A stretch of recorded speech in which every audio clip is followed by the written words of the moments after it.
How to interpret the moon in a chart? To interpret the moon in signs, let's say, there are various layers. First layer. Like the sun, the moon is a luminary. If the moon is in Taurus, for instance, Taurus is in the spotlight. So first layer of interpretation, just Taurus. Whatever you know about Taurus, it's in the spotlight. Second layer of interpretation. The light of the moon is not the same light as the sun, though. It's an intimate light. Moon is mother, family, early environment. It's the inner you, the emotional and sensitive, the vulnerable you. To the sun in a loved one, you may say, "Oh, I'm so proud of you." But to the moon, you would rather go like, "Oh, baby, you're my baby." You see. Oh, there is more to it. If you look up moon in the Penguin Dictionary of Symbols, a very good dictionary of symbols, there are 5 or 6 pages only about the moon with cultural references and so on. But fundamentally, the moon reflects and the moon is always changing. So taking it from there and thinking through analogies, you can write quite a few pages. But for now, let's stick to mother, family, and early environment. Quite central and important theme associated with the moon. And let's imagine you have your moon in Taurus and you make a new friend, and for you, your Taurus traits, they are just you. Let's say you love nature, and let's not be afraid by the stereotypes. It doesn't have to be always true, but it often is. So you have your moon in Taurus, and one day you invite your friend to a family gathering, and a few little chats later with your brothers and sisters and parents and cousins, they understand that this love of nature, actually, it's a trait of family culture. Oh, things may be a little bit more subtle than in my example, but you get the point. Traits associated with the moon make you belong where you belong. You will feel at home when you meet the same. So imagine that you have a Taurus moon and you fall in love with a Taurus sun. Oh, sun and moon conjunct in synastry, a match made in heaven on principle. Unfortunately, the best connections don't cancel other conflicts that may exist between charts, so, well, the fairy tale for another day. Let's keep to a standard stereotype for the sake of clarity. The Taurus sun wants to be a farmer. This will mean more than making a living to them. This will be a question of becoming who they want to be, the question of creating the life they want. And with your Taurus moon, you will be naturally supportive of that. With your Taurus moon, you will feel at home on the farm. You will recharge your batteries jogging with the donkeys. You will want your children to grow up there. That's the normal life for you, but it's not enough for you to be you and be successful in life. So imagine that you have a Gemini sun, and let's take another stereotype. You will want to be a writer. This will mean the world to you. So if by chance, it's a storytelling, so your Taurus sun partner happens to have a moon in Gemini, wow, match made in heaven on principle, twice. So you will read them your papers and they will appreciate your style.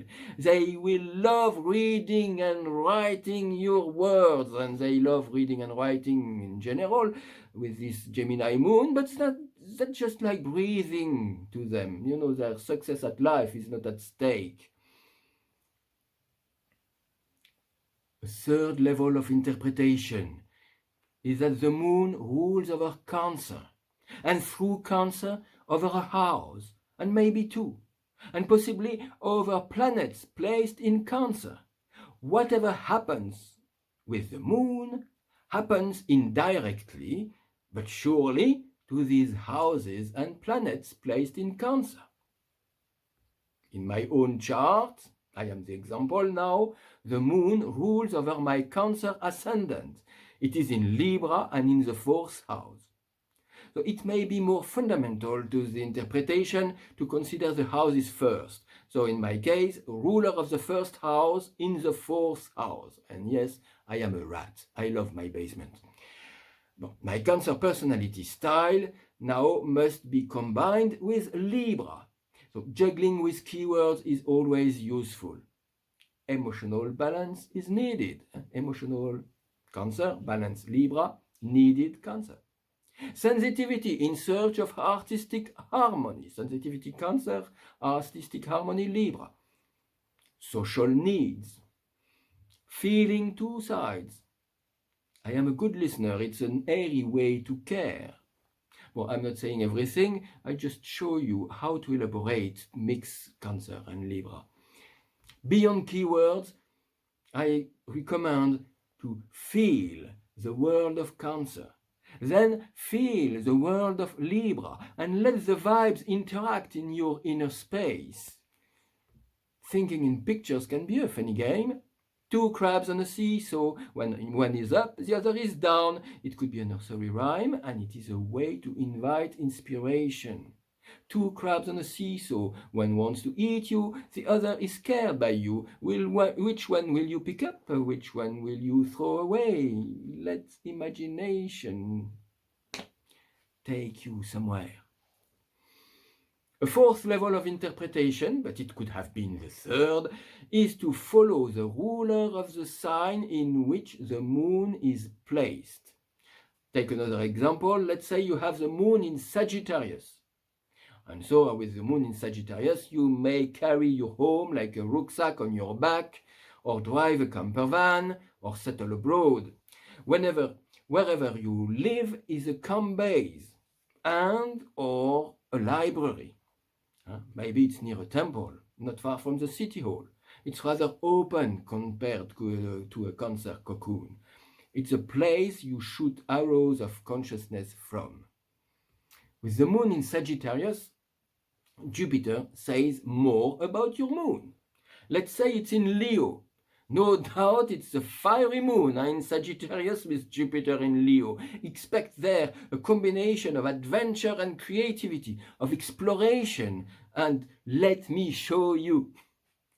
The way to nurture of such a moon, because the moon is there to nurture, and the way of this moon to nurture you is to take you by the hand and lead beyond the familiar environment. Don't worry, says the moon. I'll take you back home. You're safe with me. I won't talk about the moon in the 12 signs, not in this video, sorry. There are enough cookbooks out there, in my opinion. Moon in Aries, Moon in Taurus, Moon in Gemini, Moon in Cancer. It's nice, it's in good order, and it's boring like Saturn doing admin. My Uranus in the third house doesn't want to live like that.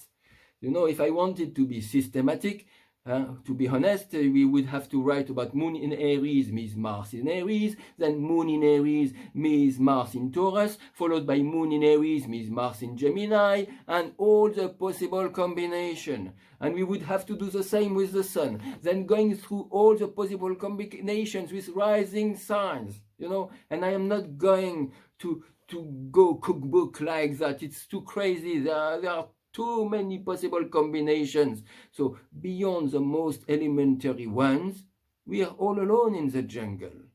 And that's why what I wish to convey in my writings, which I read here, is a sense of how to juggle. I wish you good luck.